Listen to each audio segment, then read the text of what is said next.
do Brasil e do mundo. Boa noite. Boa noite. Preso no Rio Grande do Norte, o dono da chácara em que os fugitivos de Mossoró passaram uma semana. A explosão de milhares de munições num apartamento que tinha até uma granada levanta uma questão. Quais são os limites para um colecionador armazenar esse material em casa? O militar reformado, dono do arsenal, ainda não se apresentou para depor. Mais de 1,5 milhão de armas de civis estão com registro vencido no Brasil. Garimpeiros expulsos da terra Yanomami invadem um parque nacional na divisa do Amapá e do Pará. O Jornal Nacional está começando.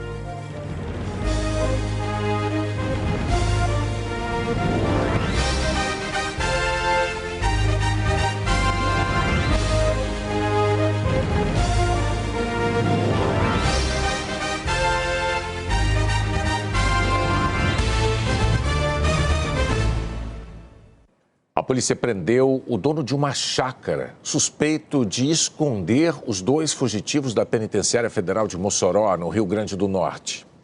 O suspeito, um mecânico de 38 anos, chegou a ser conduzido a uma delegacia na sexta-feira, mas foi liberado após depoimento. Nesta segunda-feira, a justiça decretou a prisão dele. Amanhã, ele passará por audiência de custódia.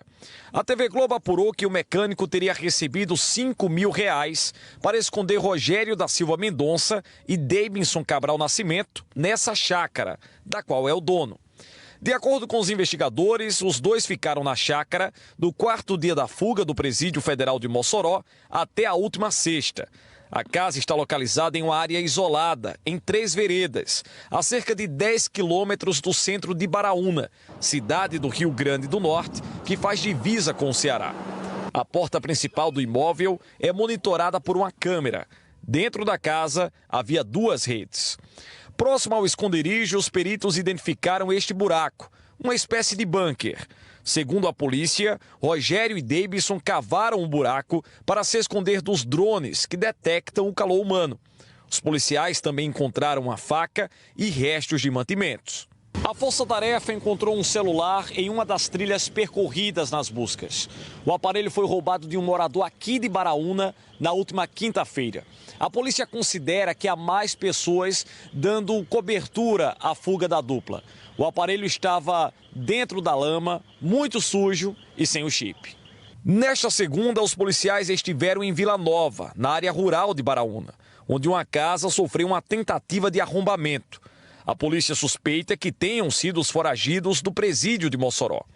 O ministro da Justiça, Ricardo Lewandowski, em entrevista coletiva na Embaixada da Alemanha, em Brasília, voltou a afirmar que os foragidos continuam na região. Imaginamos que eles ainda estejam nas cercanias, estejam nas proximidades, e a captura desses 2 fugitivos não exige um intercâmbio de informações mais sofisticados, mas sim o trabalho constante, duro, das forças de segurança que estão em campo. A Justiça Militar da União decretou a prisão preventiva de 2 cabos do Exército suspeitos de envolvimento no furto de 21 metralhadoras do Arsenal de Guerra em Barueri, na Grande São Paulo. Os 2 militares estão presos no 2º Batalhão de Polícia do Exército, em Osasco, na região metropolitana. Eles vão responder pelos crimes de furto, peculato, receptação e extravio de armas. 19 metralhadoras levadas do quartel em setembro do ano passado foram recuperadas. 2 ainda estão desaparecidas.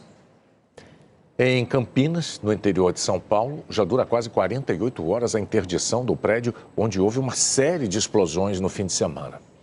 Um acidente que levantou a discussão sobre o tipo de armamento que se pode guardar em casa. A investigação preliminar da Polícia Civil concluiu que o coronel da reserva Virgílio Parra Dias, de 69 anos, construiu na despensa de casa uma espécie de paiol para armazenamento de armas, granadas e munições, e relatou que o local era, no mínimo, inapropriado para isso. A perícia acredita que o fogo tenha começado depois da explosão de um desses artefatos. No sábado à noite, os bombeiros questionaram o coronel reformado para descobrir o que tinha dentro do local. Acabou de estourar a granada na cara do meu bombeiro. senhor não falou que tem lá? Não tem granada. Ou é alguma carga maior do que 762. Pode ser pólvora confinada em container. A polícia disse que encontrou 2 granadas, 111 armas, 3.000 munições e 25 quilos de pólvora. Impensável, impensável. Até porque é um ambiente comum, né? É uma comunidade. Uma condição dessa é irracional. De acordo com uma portaria do Ministério da Defesa, mesmo sendo coronel da reserva, o dono do arsenal encontrado no prédio em Campinas não responde a uma legislação militar. Entra na regra de CAC, colecionador, atirador desportivo ou caçador. O Comando Militar do Sudeste informou que o coronel está com o certificado de registro em dia e estaria classificado como atirador nível 3 e colecionador, a categoria mais alta. A portaria 166 do Comando Logístico do Exército estabelece que o atirador nível 3 pode adquirir, num período de 12 meses,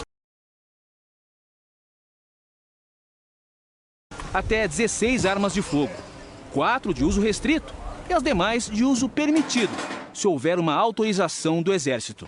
E um colecionador pode ter ainda mais armas. A portaria não prevê um limite em número de armas, mas que o colecionador pode ter uma arma de um tipo, de um calibre, de uma marca, ou seja, uma de cada um, né? Não pode ter repetida.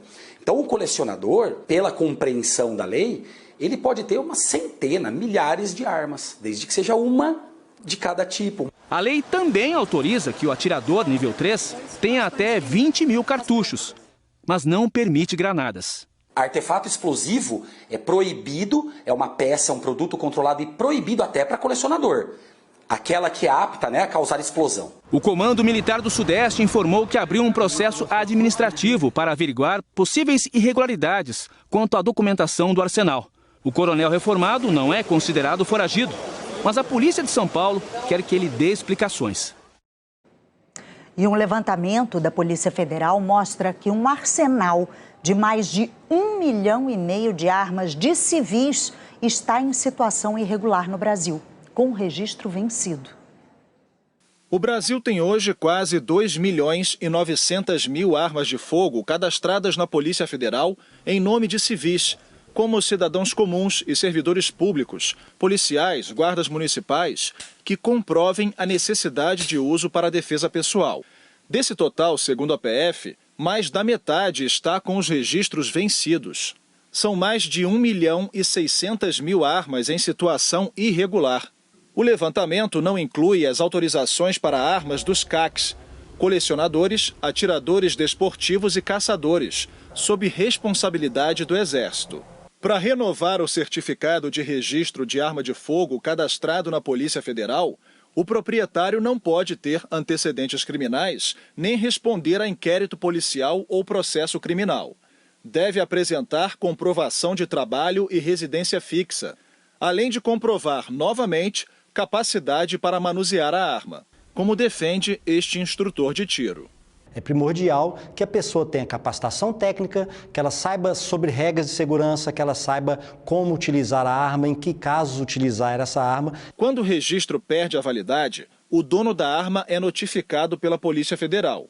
Ele tem até 60 dias para decidir pela renovação, a transferência da arma para uma pessoa habilitada ou entregá-la para a campanha do desarmamento.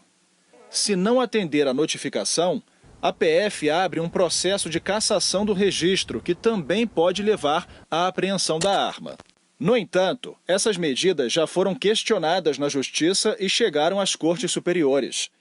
Em 2020, por exemplo, o Superior Tribunal de Justiça determinou que, uma vez realizado o registro da arma, o vencimento da autorização não caracteriza ilícito penal, mas mera irregularidade administrativa, que autoriza a apreensão do artefato e a aplicação de multa.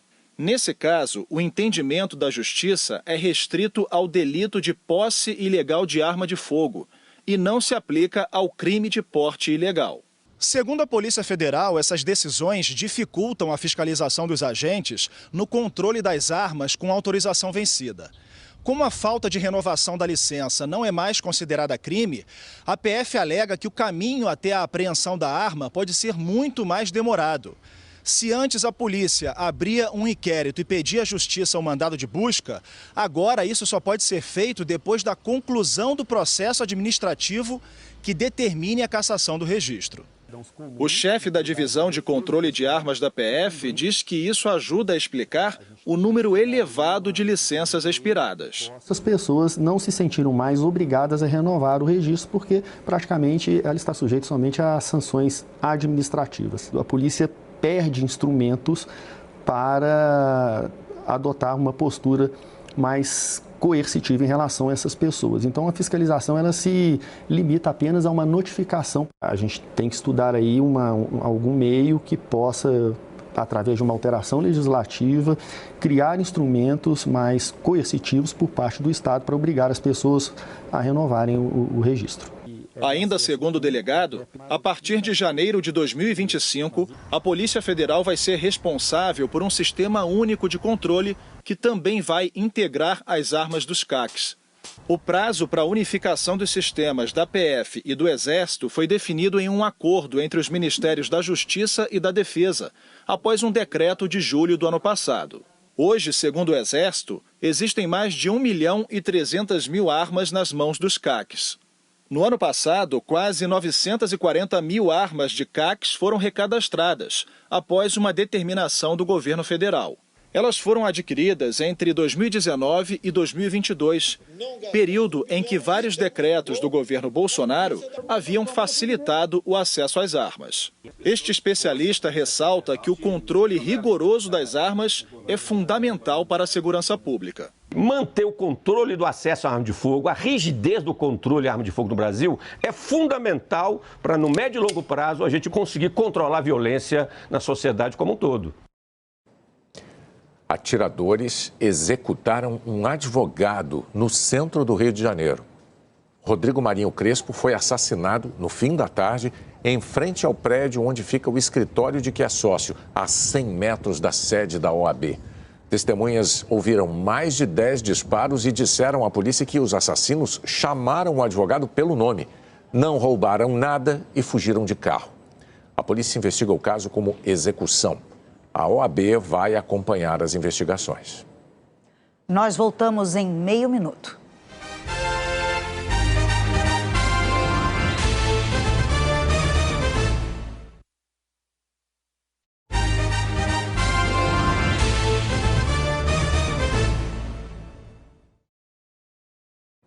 O Brasil registrou mais de 920.000 casos de dengue este ano. 154.000 foram notificados desde a última sexta-feira. 184 pessoas morreram de dengue desde janeiro.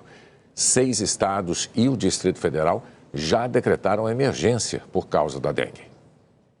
Neste momento em que a saúde pública do Brasil é desafiada mais uma vez por um mosquito, a Fiocruz concluiu que bastam 10 minutos por semana para eliminar os focos do Aedes aegypti dentro de casa. A Érica e a Márcia não deixam água parada no quintal. Se tem festa, tem latas, garrafas, eu sempre lavo, passo uma água, deixo de boca para baixo escorrendo. Mas o pesquisador da Fiocruz, Fabiano Carvalho, achou uma situação perigosa por aqui. Aqui tá ótimo, porque a caixa d'água tá fechada, mas tem que ficar de olho nesse buraquinho, que pode servir de passagem para o mosquito. E aproveitar para cuidar também dos telhados. Também pode surgir um novo criador ali. O ciclo do mosquito é assim. A fêmea pica uma pessoa, se alimenta do sangue para produzir os ovos. Mas em vez de colocar todos no mesmo lugar, ela distribui em torno de 100 ovinhos em reservatórios diferentes. Divide, por exemplo, um pouco em pneus, pratinhos de plantas, tampas de lixo, objetos que acumulam água. Os ovos do Aedes aegypti ficam nesses reservatórios por, em média, 1 ano, esperando chuva, por exemplo, para começar o seu ciclo. Quando ela chega, liberam larvas que precisam da água para viver. E aí viram pupa e depois se transformam no mosquito. É uma estratégia evolutiva que ela desenvolveu para poder ficar na natureza. Que às vezes a gente elimina 1, 2, 3 e tem outro ainda para para ela continuar no local. Se a gente acha larva num recipiente, tem que procurar em outros, ela pode colocar em vários outros lugares. Sim, é um sinal que vários outros reservatórios próximos podem também conter larva. Por isso é importante um pente fino em casa toda semana. Mas se acontecer de eu viajar e ficar uma semana, 15 dias sem limpar? O prazo que a gente coloca de limite são 7 dias, porque o ciclo de desenvolvimento do mosquito é em torno de 8 dias. Então, quando a gente coloca 7 dias, é porque aí você interrompe o ciclo de desenvolvimento do mosquito e não deixa ele atingir a fase adulta. Para quem tiver mesmo que ficar longe por muito tempo, a dica do pesquisador é se prevenir. Recolher todos os objetos que possam acumular água e se tornar criadouros. Vale também pedir uma ajudinha a um amigo ou parente que possa fazer a vistoria na casa. Se você encontrar larvas na sua casa, a Fiocruz alerta que esse é o melhor jeito para você se livrar delas. Joga água em qualquer piso quente para ela evaporar. Ou então na terra mesmo, porque aí a água escorre e as larvas acabam morrendo. Depois, com detergente e bucha, esfrega bastante o recipiente antes de jogar fora ou de guardar, para ter certeza de que não sobraram nem larvas nem ovos. Não elimine a água, por exemplo, no tanque, na pia ou em algum ralo, porque essa larva ela pode encontrar alguma água parada ali no sistema, na tubulação, e completar o ciclo e o mosquito sair depois. Uma questão séria que eu acho que todo mundo deveria fazer. É uma contribuição para a gente e para os vizinhos. Porque não adianta só um fazer, eu dedetizar minha casa, o vizinho não resolve. As enchentes que atingem o Acre obrigaram mais de 11 mil pessoas a sair de casa. Pacientes do único hospital de Jordão, um dos 4 municípios isolados do Acre, foram levados às pressas para um prédio da Secretaria de Assistência Social. O rio Tarauacá transbordou e atingiu a unidade de saúde. Nunca tinha acontecido isso e por volta das 10 horas da manhã, a gente já recebeu o comunicado para retirar os pacientes. A Prefeitura de Jordão decretou estado de calamidade pública. O aumento do nível da água isolou a única unidade de hemodiálise da região do Alto Acre. Para não interromper o tratamento, pacientes tiveram que atravessar de canoa de Brasileia para a vizinha Epitassolândia. Em Chapuri, a água chegou à casa do líder seringueiro Chico Mendes, tombada pelo Patrimônio Histórico Nacional. Peças do acervo da casa foram retiradas do local. Mais de 20 comunidades indígenas sofrem com os alagamentos. O governo do Acre decretou situação de emergência nos 17 municípios atingidos pela cheia. Hoje voltou a chover forte no estado e a previsão é que a chuva continue a cair nos próximos dias. Aqui na capital, o rio Acre ultrapassou o limite de transbordamento, que é de 14 metros, e chegou a 16 metros. 37 bairros foram atingidos. Mais de 600 pessoas estão desabrigadas e pelo menos 200 desalojadas. Nesse momento, nós estamos numa transição entre uma média e uma grande enchente. Nós temos famílias atingidas, nós temos acima de 13 mil famílias atingidas, tanto na zona rural quanto na zona urbana.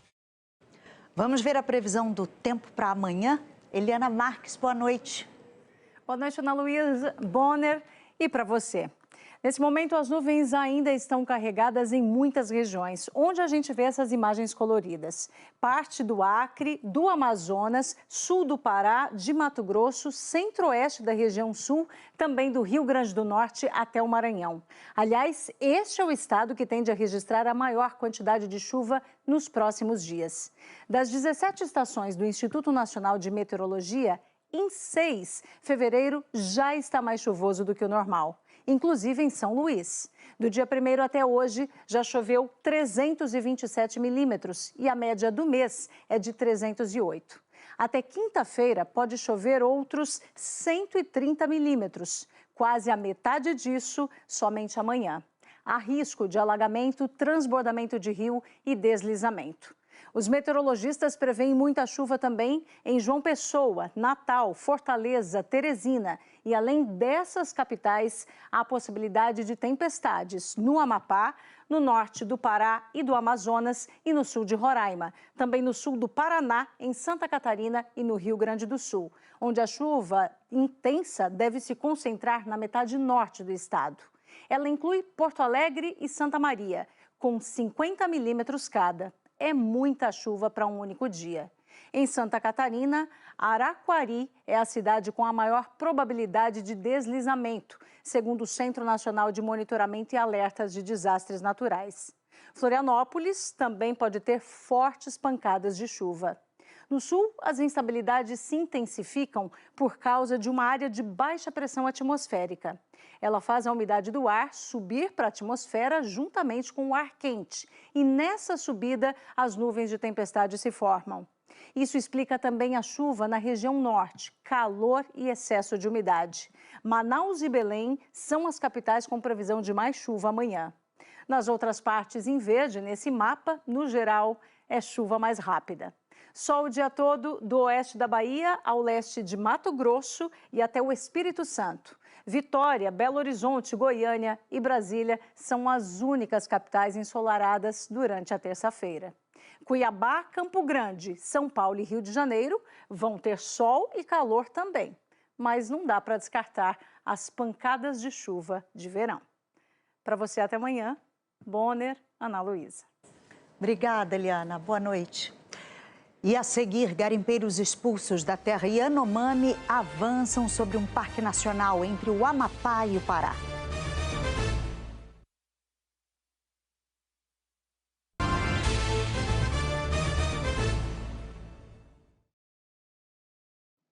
Garimpeiros expulsos da terra indígena Yanomami estão atuando num parque nacional na divisa do Amapá com o Pará. O Parque Nacional Montanhas do Tumucumaque foi criado por decreto presidencial em 2002.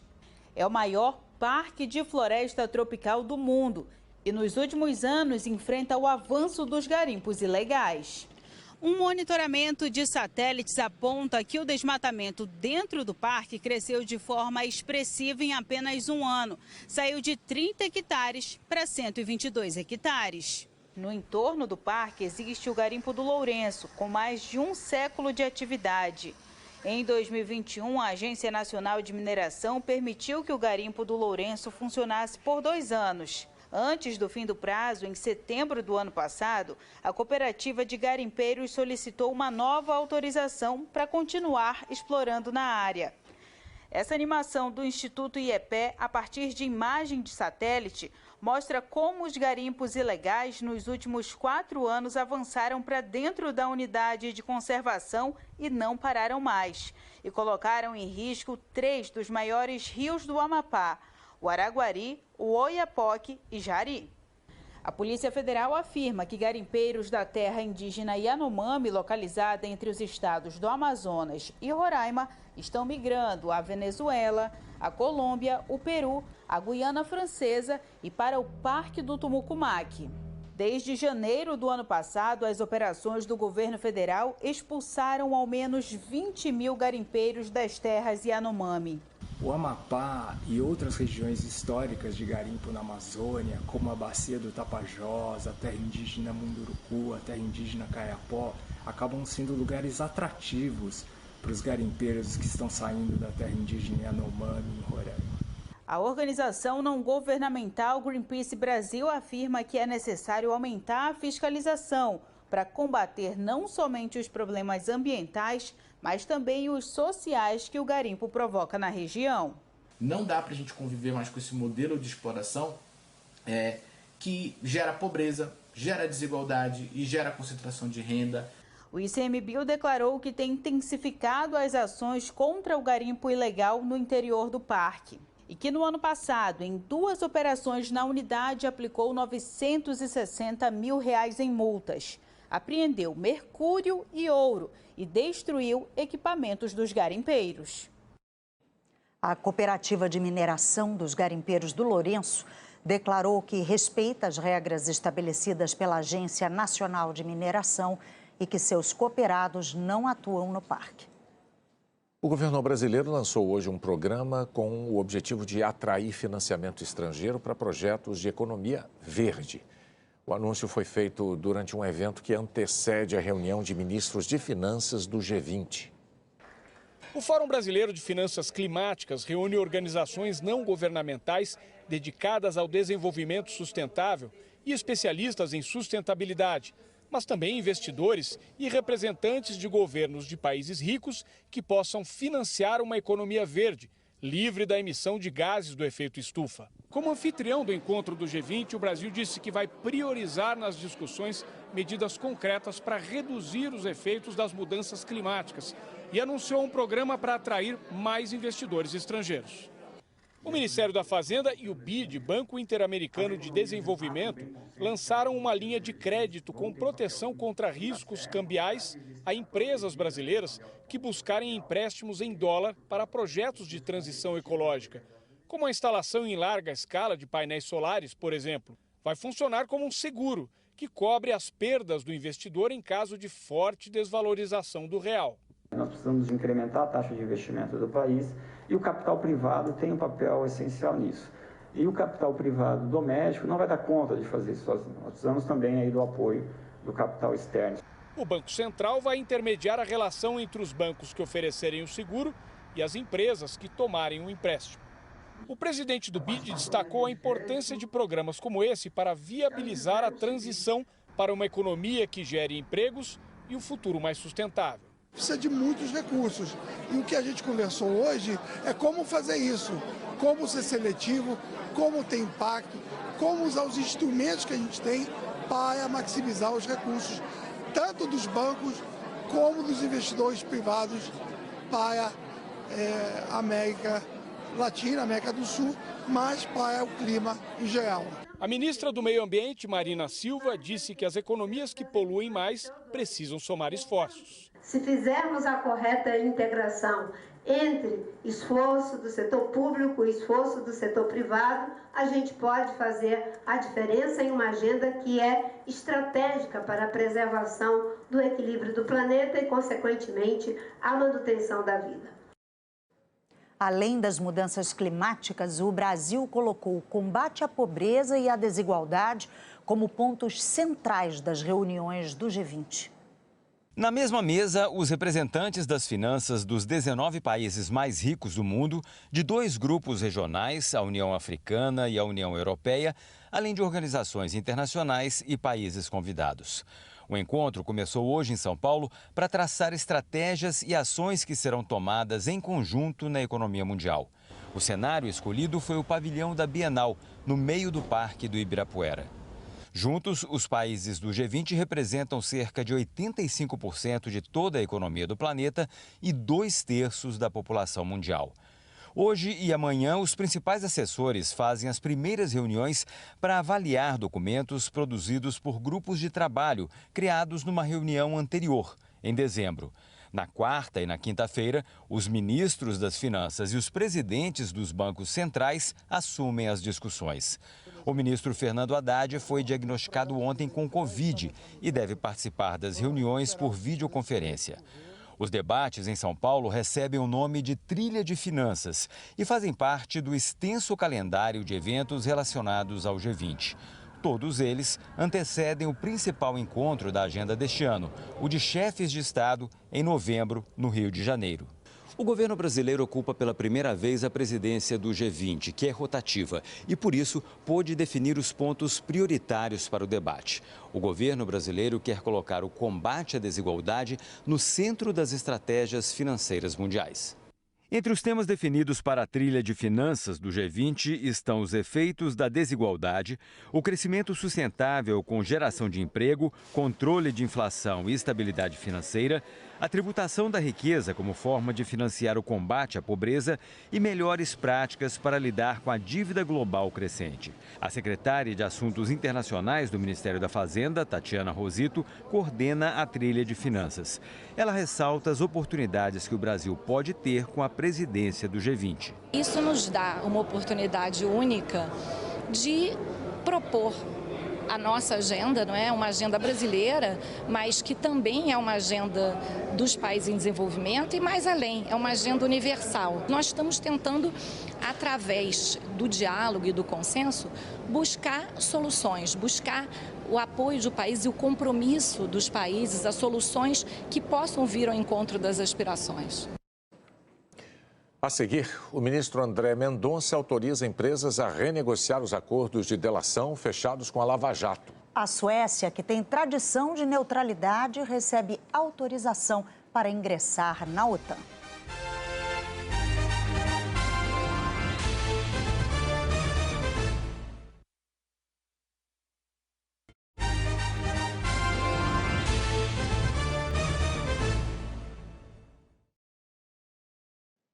O presidente da Rússia assinou hoje um decreto que inclui regiões invadidas da Ucrânia como parte do território russo.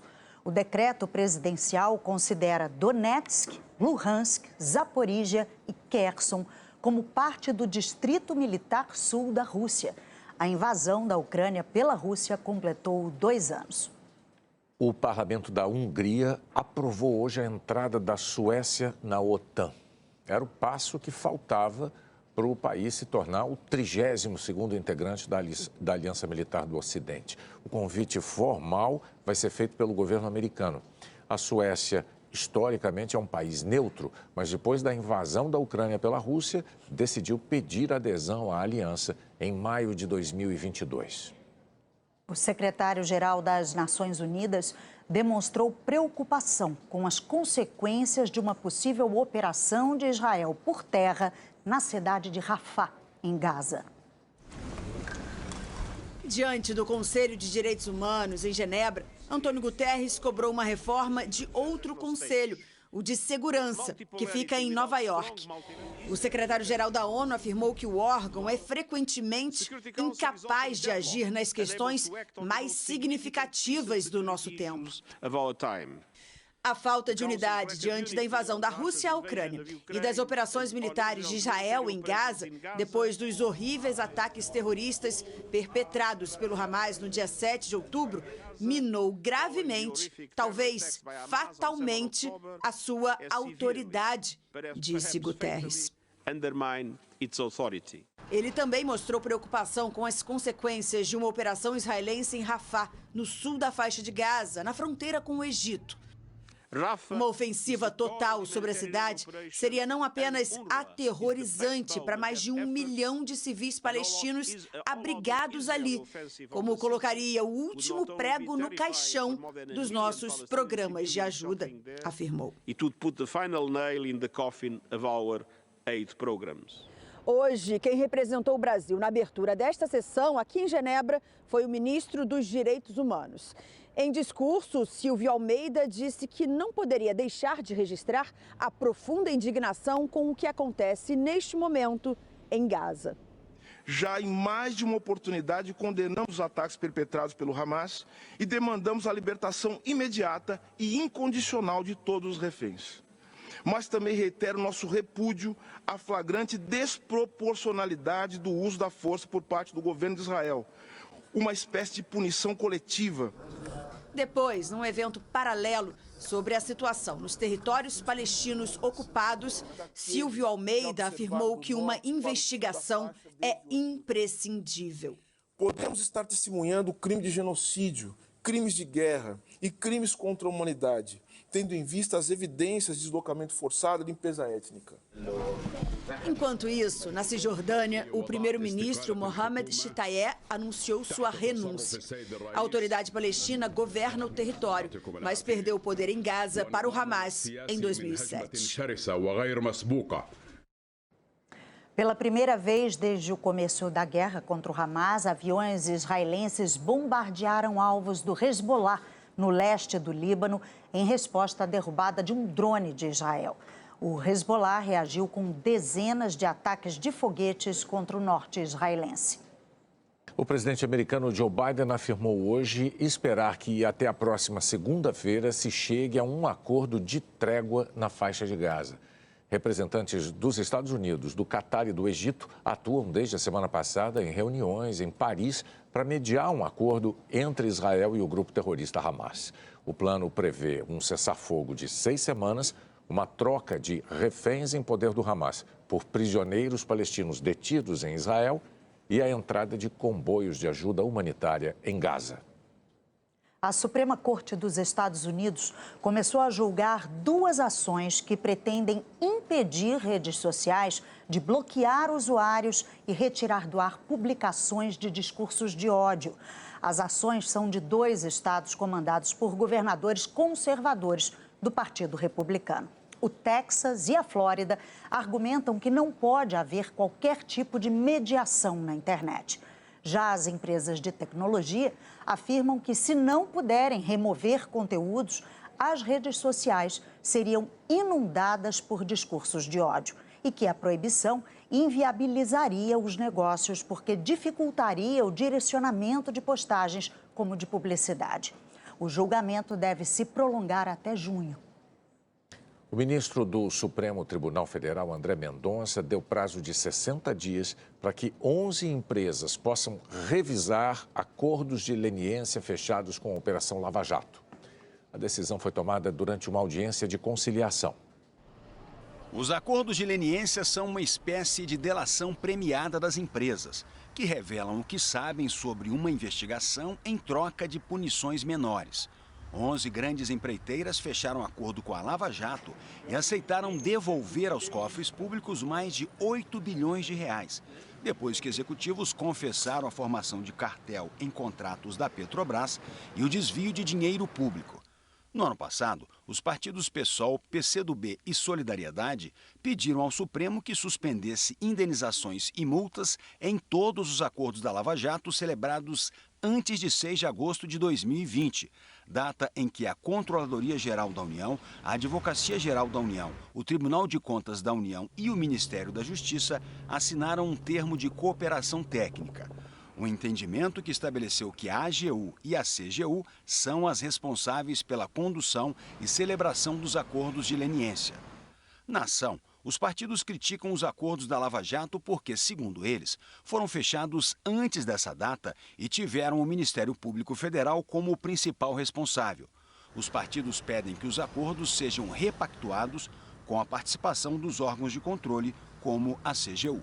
O ministro André Mendonça deu às empresas e órgãos de controle 60 dias para a renegociação dos acordos que serão supervisionados pela Procuradoria-Geral da República. Nesse período, na prática, os pagamentos das multas ficarão suspensos.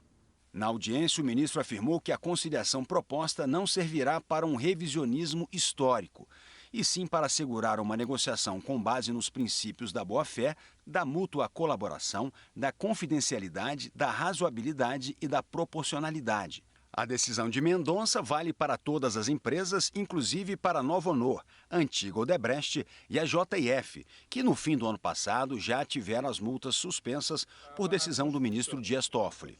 No caso dessas 2 empresas, a Procuradoria-Geral da República já tinha recorrido. Amanhã, a segunda turma do Supremo deve julgar a decisão de Toffoli, que anulou o uso das provas do acordo de leniência da Nova Honor. A seguir, a experiência inédita que atletas amadores vão ter nas Olimpíadas de Paris.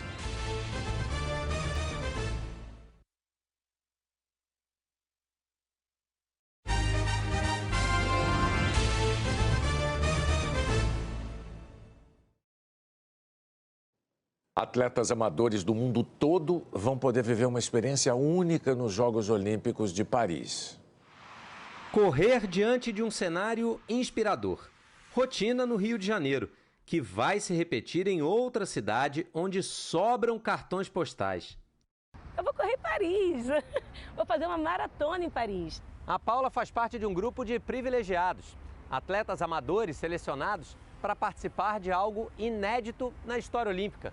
Correr uma maratona e utilizando exatamente o mesmo percurso da mais tradicional prova dos Jogos. Emoção para ser compartilhada. E somos mais de 40 mil pessoas, então isso é uma responsa muito grande, né? Os grupos vão se dividir entre os que correm 10 quilômetros e aqueles que vão encarar os 42 quilômetros, 195 metros da maratona. Então a gente passou por uma seletiva, a gente tinha que ter a disciplina de cumprir os desafios e também um pouco de sorte de estar no meio e ser sorteado.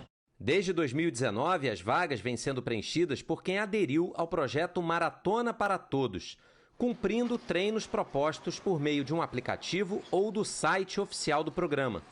Um sorteio, então, contemplou corredores de 110 países diferentes, dos 16 aos 95 anos, igualmente divididos entre homens e mulheres, reunindo milhares de histórias e marcas impressionantes. Na verdade, eu queria fazer uma maratona, né? Mas eu não sabia que eu ia gostar tanto. E estou aqui querendo concluir a 100ª. Os custos é que correm por conta própria. A organização não vai oferecer passagem e hospedagem para os participantes. E no dia da prova eles terão 6 horas para concluir o trajeto, que os profissionais fazem em pouco mais de 2 horas. Não vai ter competição. A gente vai marcar tempo, mas não vai ser divulgado o tempo de ninguém. Não vai ter primeiro, nem segundo, nem terceiro lugar e tal. Então a gente vai ter o tempo da gente. A maratona dos atletas de elite, valendo medalhas, segue o padrão das edições anteriores. 80 homens e 80 mulheres em dias e horários diferentes. Hoje eu posso dizer, eu sou um atleta olímpico amador, mas sou um atleta olímpico. Orgulho que não dá para esconder. Até agora eu não tinha falado para quase ninguém. Agora eu lamento informar que muita gente vai ficar sabendo. Meu segredo acabou. Segredo compartilhado só no Jornal Nacional. Que dia é hoje? 26 de fevereiro. Então faltam 151 dias para a cerimônia de abertura dos Jogos Olímpicos de Paris. O Jornal da Globo é depois de Tela Quente. Uma boa noite. Boa noite, até amanhã.